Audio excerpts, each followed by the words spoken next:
د سونو پښتونخوا کتونکو زه نورعلي وزیر دې مهال په وزیرستان کې موجود یم.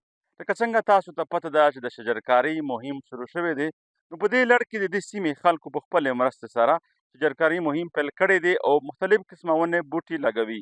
تر دې دمه د صوبایي حکومت او MPA لخوا د زمیندارانو سره څه قسمه مرستې نه دي شوي. په دې اړه به د دې سیمې زمیندارانو د خفګان اظهار کړی دی. دوی څه داسې وایي: دا منیسټر صاحب چې کوم دی PS صاحب دی مش دا یایي چې یاره تاسو لږ د ونه خلته مخ وړوئ پخ ټیم کې دغه خلک تو ته مخ اړولی دی نن توس مخ ور وړوئ چې دا ونې روورې زیتون وي خوشحاله شی وي پستا وي چې په ونه کې وکاري دا د توسې دو دی ونه خلک یې توسې دی دا لکه د توسې دو خو توس خو هېڅ نه وکړل.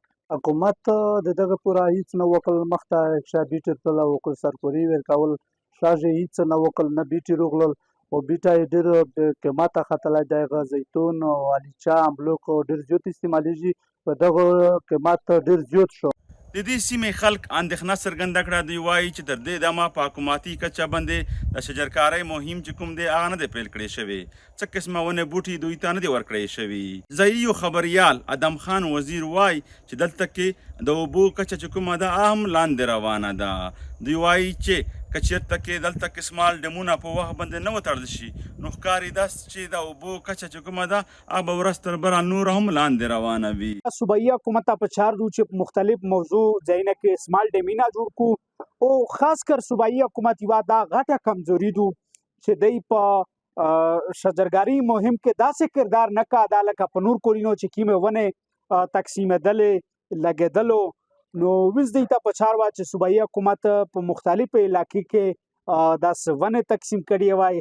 په دې اړه باندې ځایي ډیپټي کمشنر ناصر خان وایي چې دوی محکمه زراعت او جنګلات ته وینا کړې ده چې په سیمه کې شجرکاري مهم ته وده ورکړي. مونږ زراعت محکمې ته او فارسټ دواړو ته ویلي دي چې تاسو خپل دغه وکړئ جنګلات ولګوئ او د ونو د میوو بوټي ولګوئ دا اګریکلچر والا ته ویلي دي هغوی لګیا دي انشاءالله زیاده سے زیاده بوټي به مونږ لګو دا کال.